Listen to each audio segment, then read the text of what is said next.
दोस्तों नमस्कार, मैं राकेश श्रीवास्तव। हमारे YouTube चैनल में आप सभी का स्वागत है। बिहार में होने वाले विधानसभा चुनाव से पहले यहां दलित पॉलिटिक्स तेज हो गई है।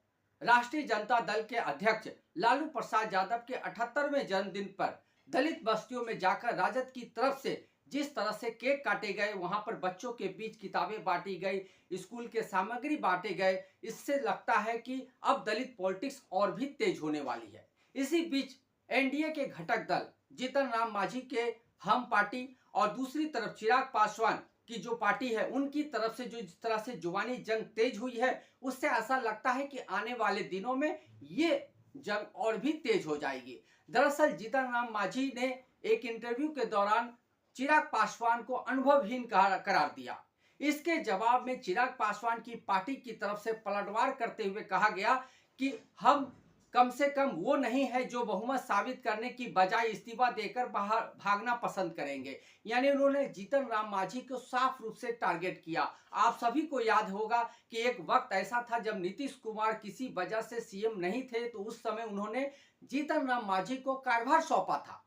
लेकिन जब वापस से नीतीश कुमार वापस आ गए तो जीतन राम मांझी ने अपना पद छोड़ने को तैयार नहीं थी। उस वक्त उन्होंने बहुमत साबित करने की बजाय इस्तीफा देकर अलग हट गए थे। इसी बात को चिराग पासवान की पार्टी ने आधार बनाया है। दरअसल ये मामला यहां तक पहुंचा कैसे, ये महत्वपूर्ण सवाल है। दरअसल चिराग पासवान ने 243 सीटों पर चुनाव लड़ने का ऐलान कर दिया है। इतना ही नहीं, चिराग पासवान खुद भी चुनाव मैदान में उतर गए हैं और लगातार कैंपेन कर रहे हैं, चुनावी प्रचार सभा में शामिल हो रहे हैं। इसकी वजह से जीतन राम मांझी की जो पार्टी है हम, उसके पसीने छूट रहे हैं। दरअसल दोनों ही नेताओं का वोट बैंक एक ही है, दलित और महादलित। एसटी के जो वोट बैंक है वो सीधे सीधे इन्हीं दो नेताओं के पक्ष में जाता है। जीतन राम मांझी दलित समाज से आते हैं, रामविलास पासवान के बेटे चिराग पासवान ये भी दलित समाज से आते हैं और दोनों का जो वोट बैंक है वो एक ही है। इसी वजह से जब से चिराग पासवान ने बिहार विधानसभा चुनाव लड़ने का ऐलान किया है और जब से वो यहाँ पर सक्रिय हुए हैं, इसकी वजह से जीतन राम मांझी उन पर हमलावर है। इसके अलावा जिस तरह से चिराग पासवान की पार्टी की तरफ से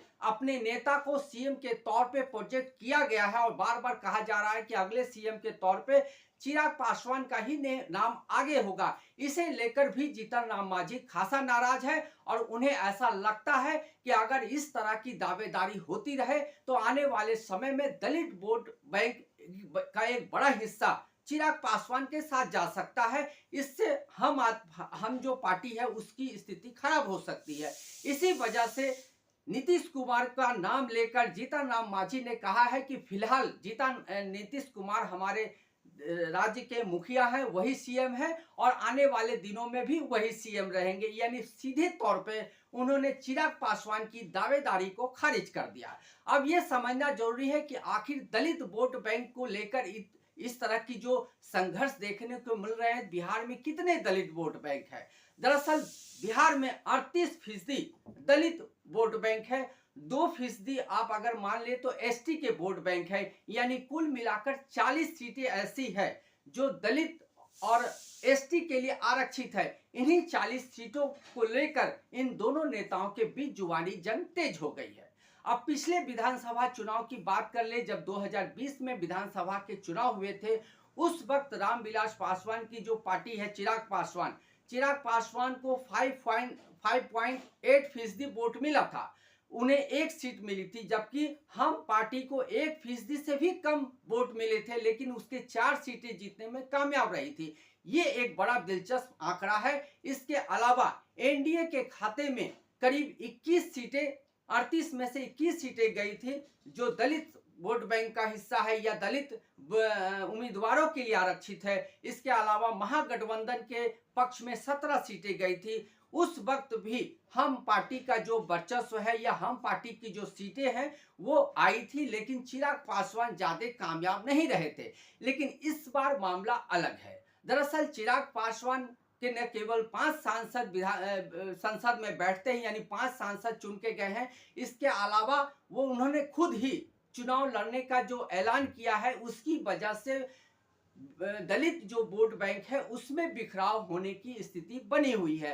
दरअसल चिराग पासवान अभी तक सांसद और केंद्रीय मंत्री के तौर पे ही काम करते रहे हैं, लेकिन इस बार पहली बार ऐसा मौका आया है जब चिराग पासवान खुद चुनाव लड़ रहे हैं और उनके चुनाव मैदान में उतरने की वजह से दलित वोट, एसटी वोट और दूसरे जो वर्ग के वोट है, जो युवा वोट है, उनके अलग अलग हिस्सों में बंटने की संभावना बन गई है।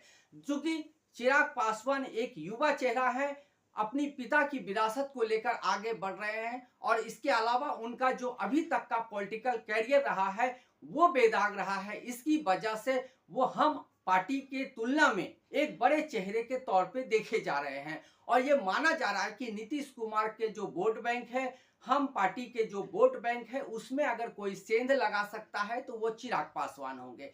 चिराग पासवान ने एनडीए से इतर 243 सीटों पे चुनाव लड़ने का ऐलान किया है। ये ऐलान एक ऐसे वक्त में हुआ है जब एनडीए में उनके बने रहने और नहीं बने रहने को लेकर कंफ्यूजन है, क्योंकि चिराग पासवान के बारे में कहा जा रहा है कि वो केंद्र की जो पॉलिटिक्स है उसमें खुद को सहज महसूस नहीं कर रहे हैं। इसी वजह से उन्होंने बिहार में 243 सीटों पे चुनाव लड़ने का ऐलान किया है। ये एक ऐसा निर्णय है जो एनडीए के खिलाफ भी जाता है। दरअसल वो उसी एनडीए के खिलाफ चुनाव मैदान में उतर रहे हैं जिस एनडीए के साथ वो केंद्र सरकार में शामिल है। एनडीए के दो बड़े घटक दल जनता दल यूनाइटेड और भारतीय जनता पार्टी बिहार विधानसभा चुनाव में पूरी दावेदारी के साथ मैदान में उतरी है। ऐसे में चिराग पासवान के चुनाव मैदान में उतरने से इन दोनों पार्टियों के लिए एक बड़ी मुसीबत खड़ी हो गई है। दरअसल चिराग पासवान के उम्मीदवारों के खड़े होने से सबसे बड़ी समस्या ये हो गई है कि जेडीयू और भारतीय जनता पार्टी को केवल कांग्रेस, राजद और दूसरे विपक्षी दलों का ही सामना नहीं करना पड़ेगा, बल्कि चिराग पासवान के जो उम्मीदवार होंगे उनसे भी सामना करना पड़ेगा। आपको याद होगा 2020 का विधानसभा चुनाव, उस वक्त चिराग पासवान ने अपने कई सीटों पे चुनाव लड़ने का ऐलान किया था। इसी वजह से जनता दल यूनाइटेड के कई उम्मीदवारों के वोट कट गए थे और वो चुनाव हार गए थे। उस चुनाव में चिराग पासवान को बड़ी कामयाबी तो नहीं मिली, लेकिन उन्होंने जेडीयू को भारी नुकसान पहुंचाया था। इसकी वजह से जेडीयू की जो सीटें हैं वो सिमट कर रह गई थी और नीतीश कुमार इस बात को भली भांति जानती है।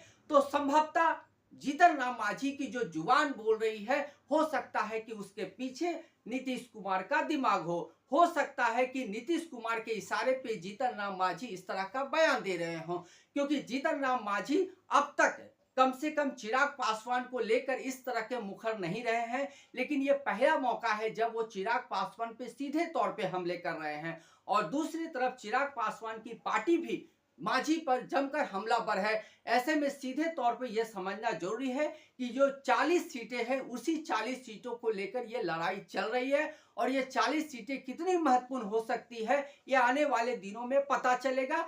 जब चुनाव के परिणाम आएंगे, कौन किंग मेकर होगा और कौन राजा बनाने की स्थिति में होगा और कौन सबसे पीछे होगा, ये देखना बेहद दिलचस्प होगा।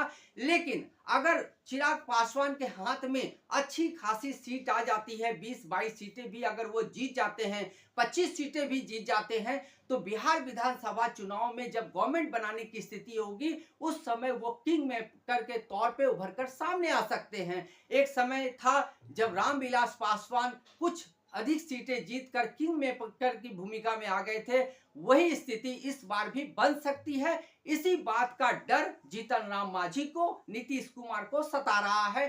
संभवतः एनडीए में जो बड़े घटक दल है भारतीय जनता पार्टी, उनके इशारे पे चिराग पासवान चुनाव लड़ रहे हो, क्योंकि उन्हें जेडीयू के नीतीश कुमार को खत्म करना हो। लेकिन नीतीश कुमार के इशारे पे अब जीतन राम मांझी चिराग पासवान पे हमले बोल रहे हैं, तो आप समझा जा सकता है कि बिहार में किस तरह की पॉलिटिक्स हो रही है। आने वाले दिनों में जो भी अपडेट सामने आएंगे वो सबों को लेकर हम फिर से सामने आएंगे।